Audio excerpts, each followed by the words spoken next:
Welcome back to my channel. അപ്പോൾ നമുക്ക് ദൊണ്ണ ബിരിയാണി ഉണ്ടാക്കിയാലോ. അതിന് വേണ്ടത് നമ്മൾ ചിക്കൻ നന്നായിട്ട് മാരിനേറ്റ് ചെയ്ത് വെക്കുക. അതിനകത്ത് നെയ്യ്, അതായത് guys, welcome back to my channel. അപ്പോൾ നമുക്കിന്ന് ഒരു കർണാടക സ്റ്റൈൽ ദൊണ്ണ ബിരിയാണി ഉണ്ടാക്കിയാലോ. അപ്പോൾ ഇവിടുത്തെ മെയിൻ ഒരു സംഭവമാണ് ദൊണ്ണ ബിരിയാണി. അപ്പോൾ ഞാനത് ഫസ്റ്റ് ടൈമാണ്, ഞാൻ കഴിച്ചിട്ടുമില്ല.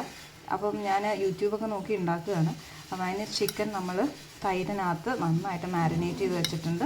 ഗ്രൈൻഡ് ചെയ്യാൻ വേണ്ടിയിട്ട് ഞാൻ പുതിന, പിന്നെ കൊത്തമല്ലി, ഇഞ്ചി, വെളുത്തുള്ളി, ഉള്ളി, പച്ചമുളക് ഇതെല്ലാം ഒന്ന് നന്നായിട്ട് പേസ്റ്റാക്കി എടുക്കാം കേട്ടോ. 2 ഗ്ലാസ് അരി ഞാൻ സോക്ക് ചെയ്ത് വെച്ചിട്ടുണ്ട്. സോ ദൊണ്ണ ബിരിയാണിക്ക് മെയിനായിട്ട് വേണ്ടത് സോക്കിംഗ് ഓഫ് ദ റൈസാണ്. ആ ഇൻഗ്രീഡിയൻസ് ഒക്കെ നന്നായിട്ട് നമ്മൾ പേസ്റ്റ് ചെയ്ത് എടുത്തിട്ടുണ്ട്. കുക്കറിലാണ് ഉണ്ടാക്കുന്നത്. സാധാരണ ആൾക്കാർ ഈ ചെമ്പിനകത്തൊക്കെയാണ് ഉണ്ടാക്കുന്നത്, ഉരുളിയിലൊക്കെ. പക്ഷേ എനിക്ക് അത്ര വലിയ പാത്രമൊന്നുമില്ല. So I am doing it in this cooker. അപ്പോൾ ഇതിലേക്ക് നമുക്ക് നെയ്യ് ആഡ് ചെയ്ത് കൊടുക്കാം. അതിലേക്ക് നമുക്ക് പട്ട, ഗ്രാമ്പു, എന്തൊക്കെ നമ്മൾ സാധാരണ ബിരിയാണിക്ക് ചെയ്യുന്നത് അതൊക്കെ ആഡ് ചെയ്ത് കൊടുക്കാം കേട്ടോ. നമ്മളെല്ലാം മസാലാസ് അതിൽ ഇട്ടിട്ടുണ്ട്. ഇനി ഇതിലേക്ക് നമുക്ക് നമ്മുടെ ഉള്ളി വഴറ്റാം. ഉള്ളി നന്നായിട്ട് മൂത്ത് വരുമ്പോഴത്തേക്ക് നമുക്ക് അരച്ച് വെച്ചിരിക്കുന്ന സാധനം ഇതിലേക്ക് ആഡ് ചെയ്ത് കൊടുക്കാം. അങ്ങനെ നമ്മുടെ പേസ്റ്റ് ഒന്ന് തെളിഞ്ഞ് വരുമ്പോഴത്തേക്ക് നമുക്കിതിലേക്ക് നമ്മുടെ ചിക്കൻ ആഡ് ചെയ്ത് കൊടുക്കാവുന്നതാണ്. സോ ഞാൻ തൈരിനകത്ത് മാരിനേറ്റ് ചെയ്ത് വെച്ച ചിക്കനാണ് ഇതിലേക്ക് ആഡ് ചെയ്യുന്നത്. സോ നന്നായിട്ടൊന്ന് മിക്സ് ചെയ്ത് കുറച്ച് നേരം കഴിയുമ്പോൾ നമുക്ക് സോക്ക് ചെയ്ത് വെച്ച റൈസ് ഇതിലേക്ക് ആഡ് ചെയ്ത് കൊടുക്കാവുന്നതാണ്. സോ ചിക്കൻ നമ്മളിതിനകത്ത് നന്നായിട്ട് കിടന്ന് വേവുന്നുണ്ട്. ഇനി ഇതിലേക്ക് നമുക്ക് സോക്ക് ചെയ്ത റൈസ് ഇതിലേക്ക് ആഡ് ചെയ്യാം. അങ്ങനെ ഞാൻ റൈസ് ഇതിലേക്ക് ആഡ് ചെയ്തിട്ടുണ്ട്. അതൊന്ന് തിളയാകുമ്പോൾ നമുക്ക് അടച്ച് വെച്ച് ഒരു 2 വിസിൽ വരുത്താം. സോ ഇതിലേക്ക് ഉപ്പൊക്കെ കറക്റ്റായിട്ടുണ്ടോ, എരിവ് കറക്റ്റായിട്ടുണ്ടോ എന്നൊക്കെ നോക്കിയിട്ട് നമുക്ക് അടച്ച് വെക്കാവുന്നതാണ്.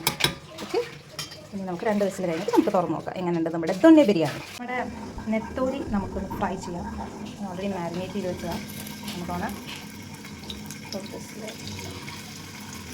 സോ നമുക്കിത് നന്നായിട്ട് ഓക്കെ, ഇതൊക്കെ നമുക്കിതിലേക്ക് എടുക്കാം.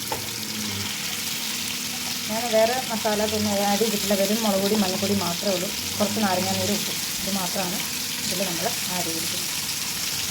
ഓക്കെ, ഇതൊന്ന് മൂക്കട്ടെ. നെത്തോലി ഞാൻ ഇതുപോലെ നന്നായിട്ട് അറേഞ്ച് ചെയ്ത് വെച്ചിട്ടുണ്ട്. കുറച്ച് കറിവേപ്പിലയും കൂടെ അവിടെ ആഡ് ചെയ്ത് കൊടുത്തിട്ടുണ്ട്. ഇനി നന്നായിട്ടൊന്ന് മുരിയട്ടെ. അത് കഴിഞ്ഞ് നമുക്ക് തിരിച്ചിടാം. ഓക്കെ, ഒന്ന് തിരിച്ചിടാം.